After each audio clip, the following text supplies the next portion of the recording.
I'm very thankful that I have two very distinguished guests to talk about an issue that might be on the list as the most controversial of the day.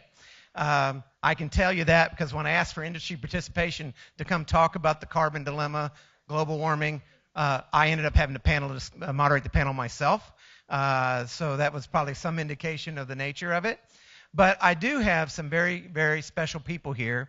Dr. Stephen Wolfsey has been spending a career, I think you're a physicist by training, if I'm not mistaken, but spent a career not only studying CO2 and carbon accumulations in the atmosphere, but also more recently studying methane and methane concentrations, two very important subjects, I think, for our industry. This is a challenge that I think we cannot ignore. I'm here to present some of the scientific facts. I will stay away from some of the politically polarizing issues that tend to devastate this conversation.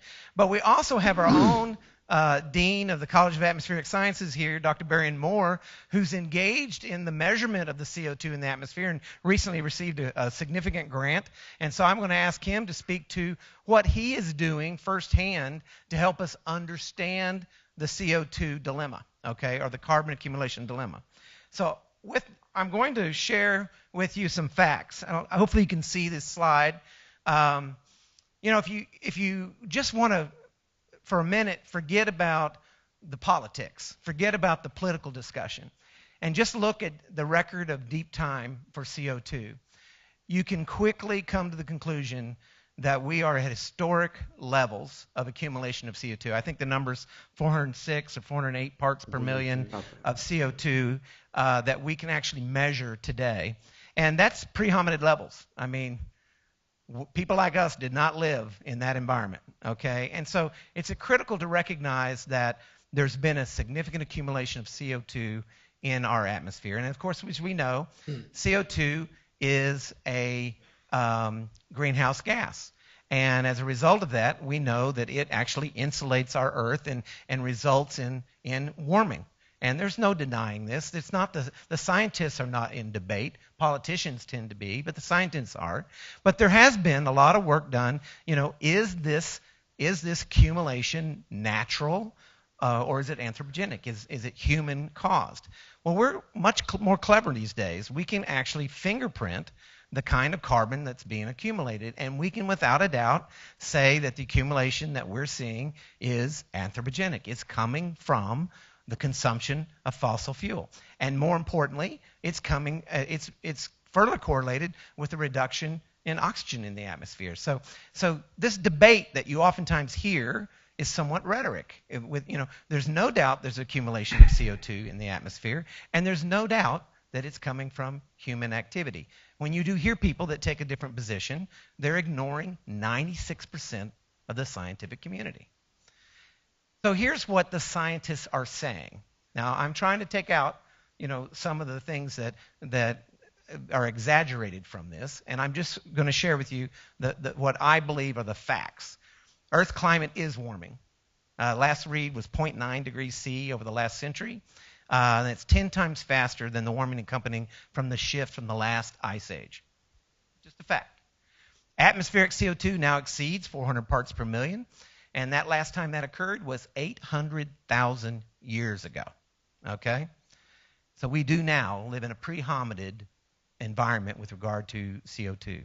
The rise in atmospheric CO2 and the accompanying climate warming are largely anthropogenic. We now know by fingerprinting the carbon that we find in the atmosphere, it's coming from the consumption of fossil fuels.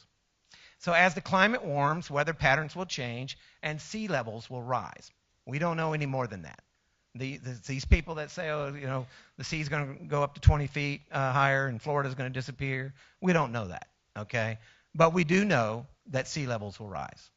Climate system contains many feedbacks and a lot of nonlinear behaviors, and we're seeing some tipping points that frankly we don't understand and we're not quite certain.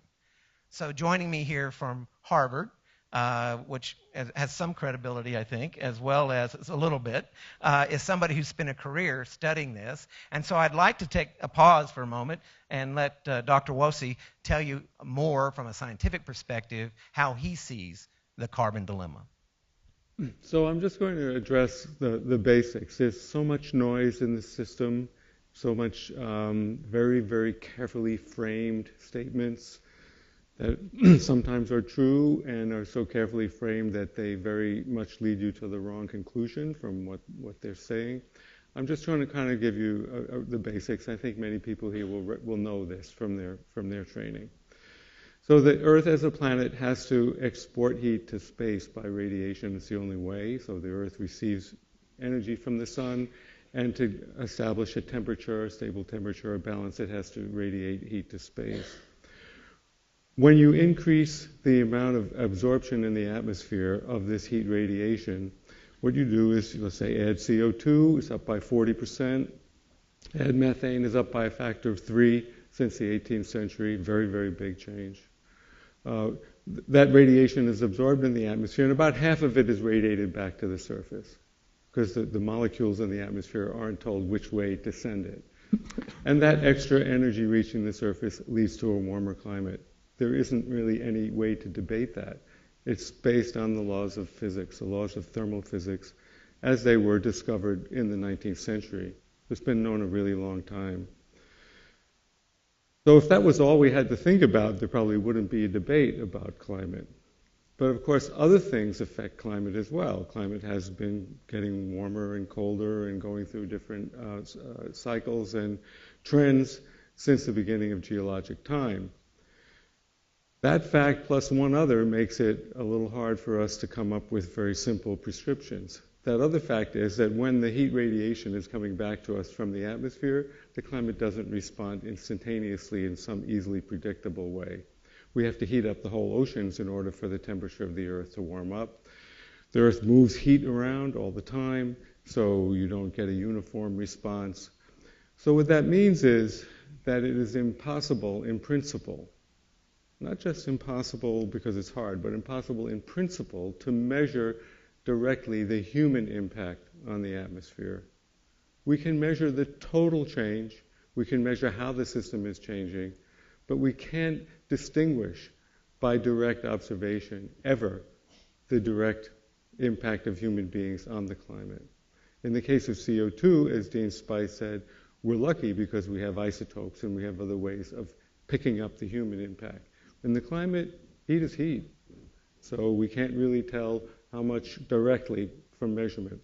What we have to do is use decision tools. So out here we have students of business, we have people in industry use decision tools all the time. Use the best tools that you can. When we use those tools, we conclude that some significant fraction of the recent warming has been due to this change in atmospheric composition.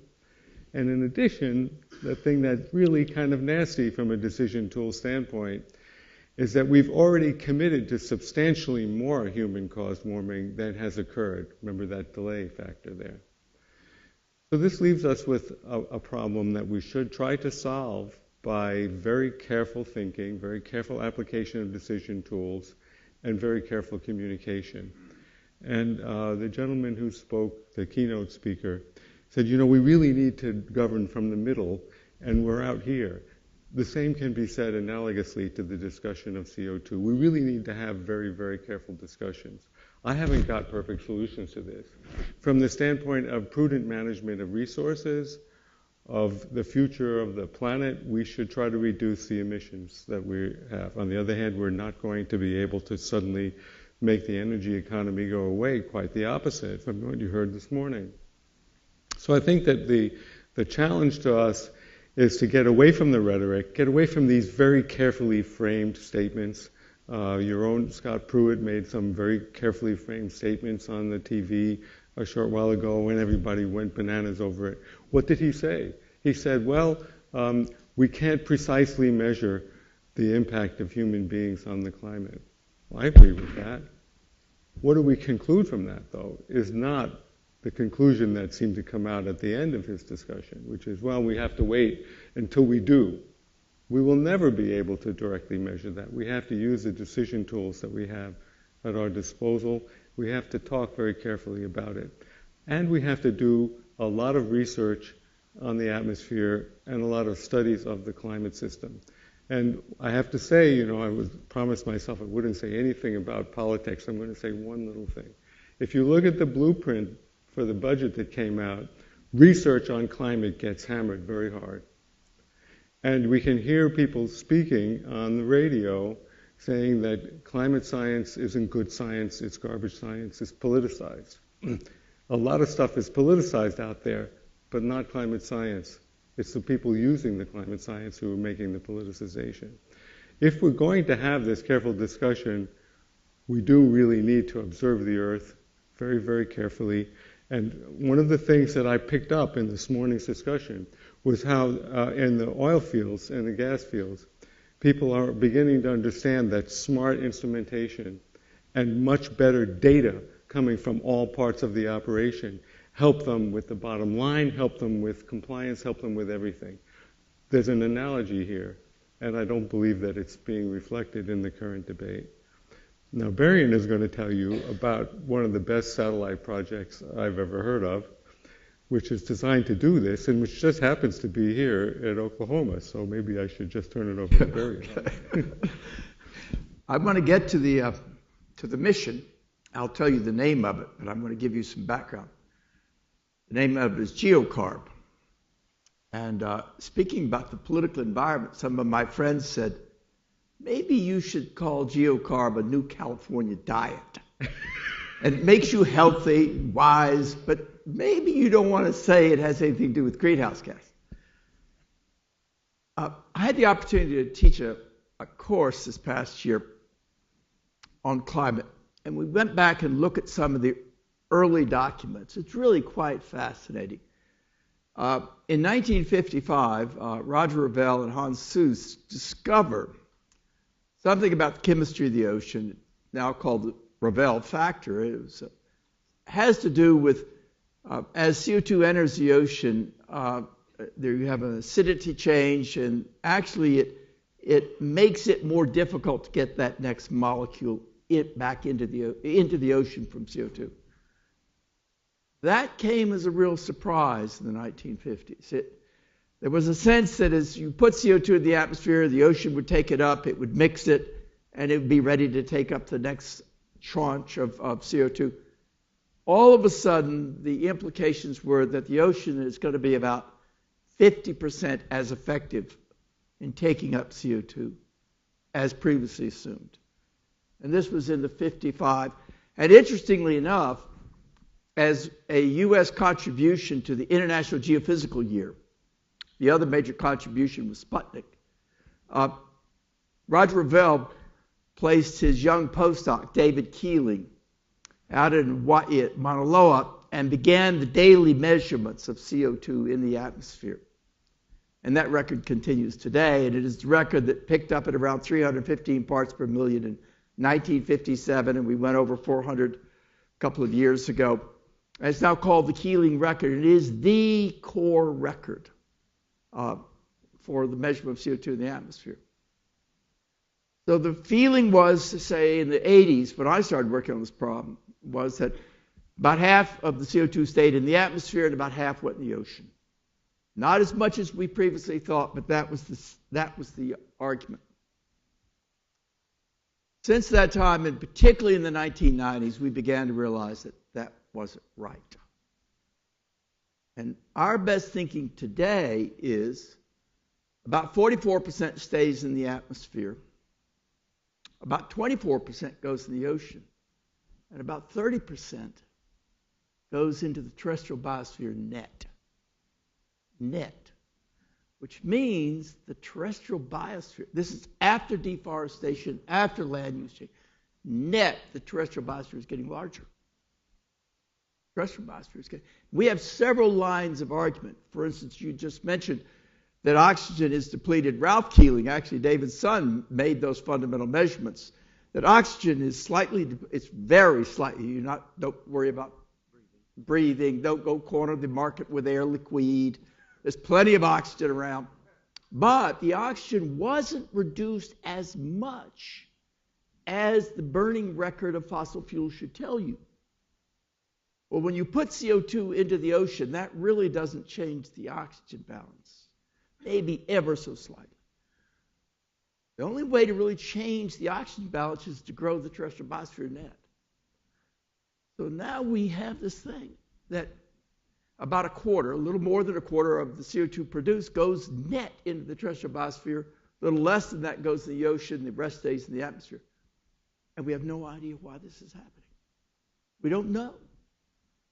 So one thing that we decided to do, the planet has been investing heavily in the measurement of CO2 from space. There are 3 missions right now. The first was called GOSAT. It is called GOSAT. It's the Greenhouse Observing Satellite launched by the Japanese. The second, well, actually the first, but it went into the South Pacific Ocean because of launch failure. The second one is the Orbiting Carbon Observatory, OCO. One thing you have to learn in NASA is you best have a good acronym. OCO, molecular form for CO2. So the Orbiting Carbon Observatory went up about 2+ years ago, and that complemented GOSAT, and then just recently in December of this past year, TANSAT was launched by China. TAN means carbon, so CarbonSat from China went. And all 3 of these missions are in low Earth orbit, about 700 kilometers up, and they make a little swath measurement around from pole to poles. And then as the Earth turns, you sample the atmosphere. But the swaths are very narrow, very narrow. So you're just sampling the atmosphere. We had the idea to do this differently.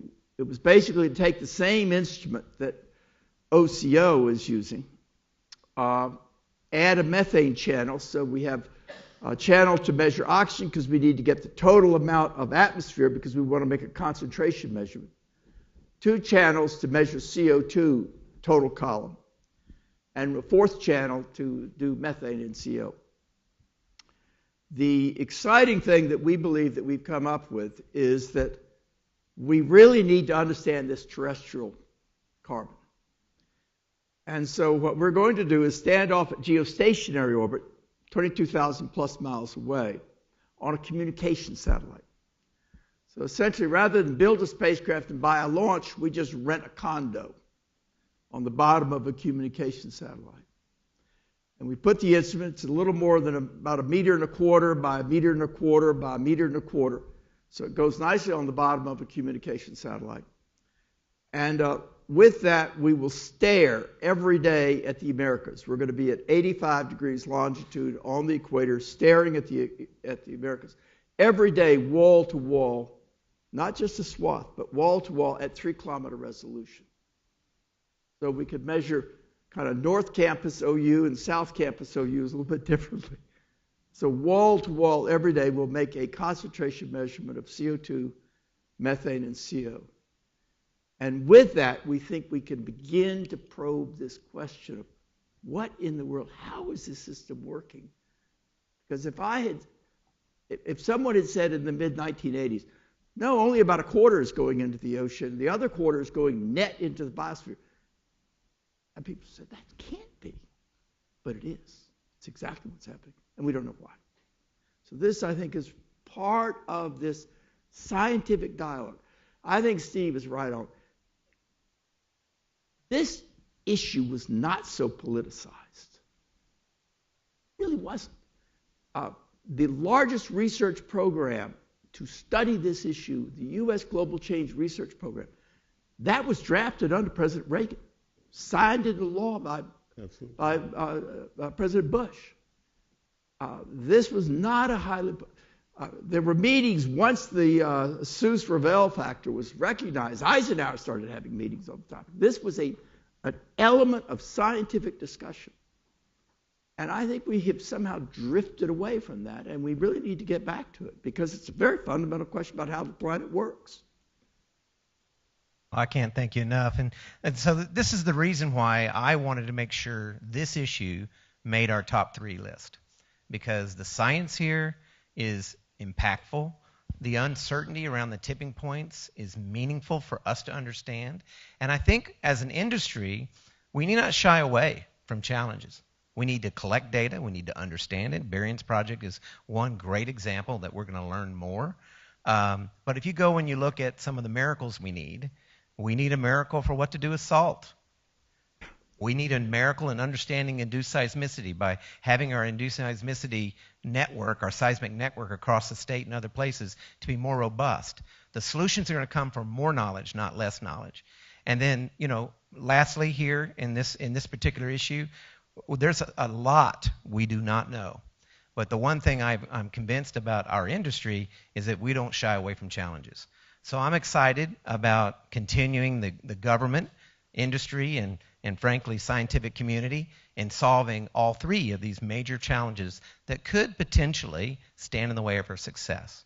So with that, I'd open it up for questions. If they have any, we have some really bright people up here, so I won't be answering questions. But who do you? Any questions from the audience for either Stephen or Berrien? From an engineer who barely remembers his basic physics from high school and college, I am impressed by your comment about how CO2 is reflective of energy from the sun back to the earth. Are you from a simple logic point of view, I just view the sun as delivering energy to the earth at some rate of which would normally get to the surface at some steady state amount. And you're saying that the fact that the CO2 is in the atmosphere is accelerating or increasing the delivery of energy to the surface of this earth, as opposed to not getting to the earth. Is that right?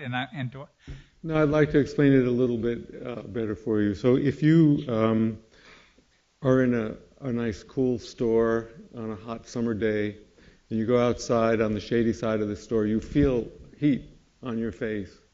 What is that from? It's not from the sun. You're on the shady side. That's long-wave radiation from the atmosphere.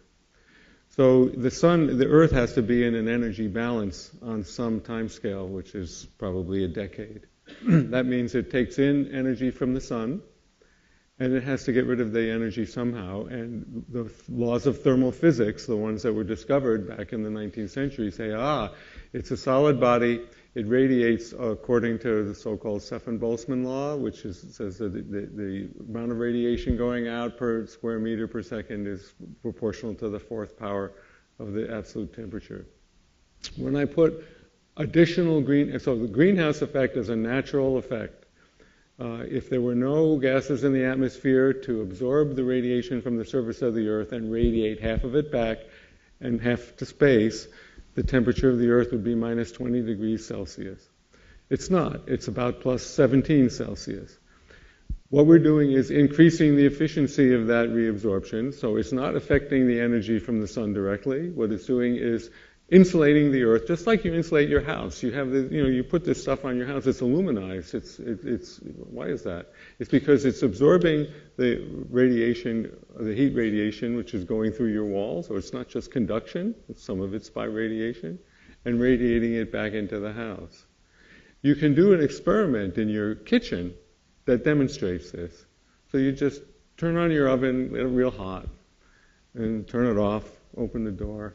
And stand in front of it, and you'll feel the heat radiation on your face. Now take a piece of newspaper, just a piece of newspaper, and put it up in front of you. All of a sudden, you feel much less heat on your face. Where'd the heat go? Well, that piece of newspaper did just what the CO2 does. It absorbed the heat radiation, it gave half of it back to you, and half of it back to the oven. So what that means is that when you hear all this debate about natural cycles in the atmosphere or whatever, because we have increased the CO2 by 40%, and we have increased the methane by a factor of 3, human beings must be warming the Earth. There is no escaping that. There's just nothing to debate there. It's a law of physics, just like gravity is a law of physics. You don't have to believe in gravity, but you don't step off a building saying, I don't believe in gravity. So I remember Boltzmann's law. Yeah, yeah. That's But so then the issue for us is, well, exactly how much? How do we? What do we? Then that becomes a more complicated question. But whenever you hear the debate, if you look at the way these statements are framed, they're very, very carefully framed, and they often come down to anybody who understands the physics, but who wants to say that human-induced climate change isn't important. They'll say, well, it's really very small. What an interesting thing for this person to say. It means that unlike me, they know exactly how to compute or how to measure. But of course they don't. It's just an opinion. And so at that point, you've got to go back and use those decision tools. I hope that's helped answer your question. Oh, very much. You just put me through my physics reference point, which was, thank you very much. I had one other question regarding the measurement program. You said something about a circumference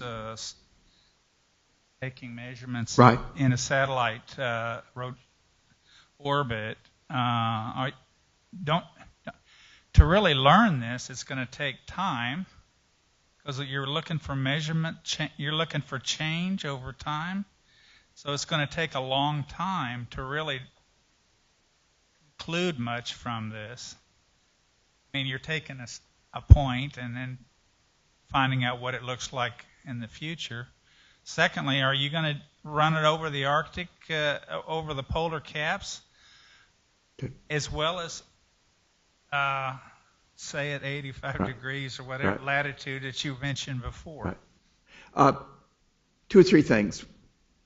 One, yes, it will take some time. And we hope, though, that perhaps by using certain aspects of natural climate variability, one thing we know in terms of this terrestrial piece of the carbon cycle, it seems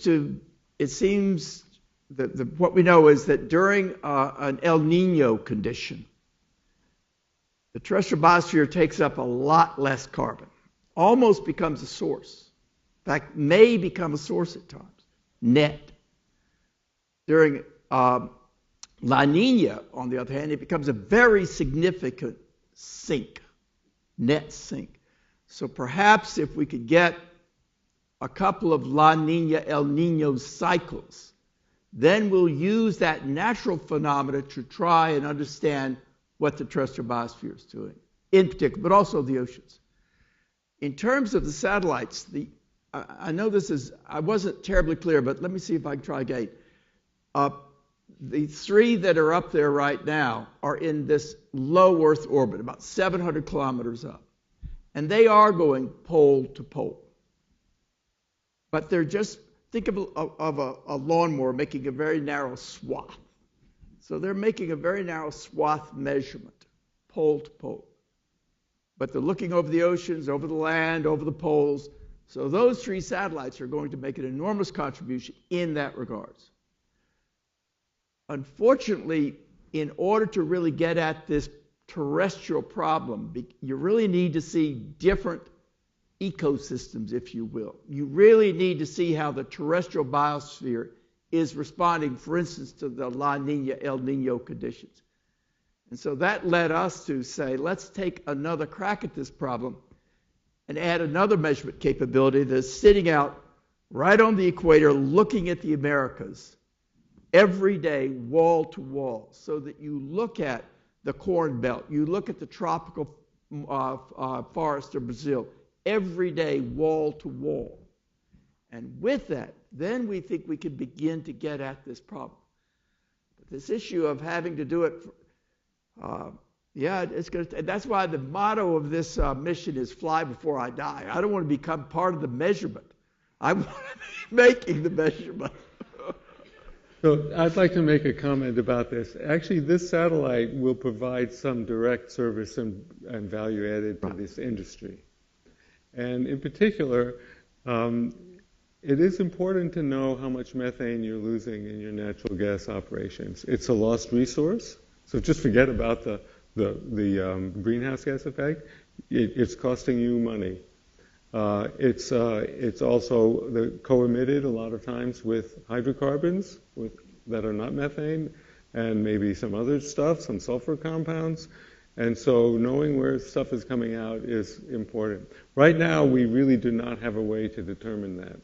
This satellite will give that information. It won't give it to you minute by minute, but if you average up the measurements, let's say over a week or a month, you're going to know where the emissions are, and you will be able to quantify how much they are.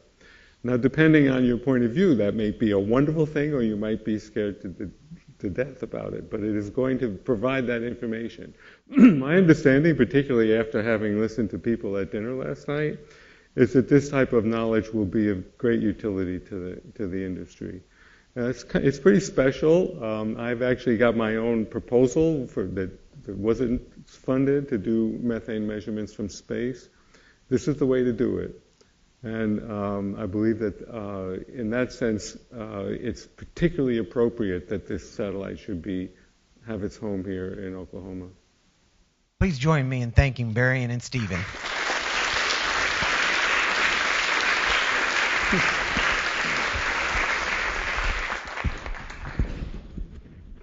Thank you very much. I've been involved in this symposium now for 5 years, and I can tell you that each year when we reach this point, I kind of reflect back on the various discussions and topics and discussions, and each year I find myself just going, wow. And this year is no different. Just the wealth of information that we've received today from really leading experts in the world on these subjects that we've covered today. And we've covered a wide-ranging set of subjects or topics today, probably more so than we have in the past, and we've not shied away from the more sensitive subjects or topics that our industry faces today. So let me just say thanks to all the panel members and the moderators who have led this discussion today. We appreciate it very much. I've really enjoyed the discussions, and I really hope that all of you have too. So thank you for coming today, and we'll see you next year. We'll be sure and get information to you again before next year's symposium. Thank you.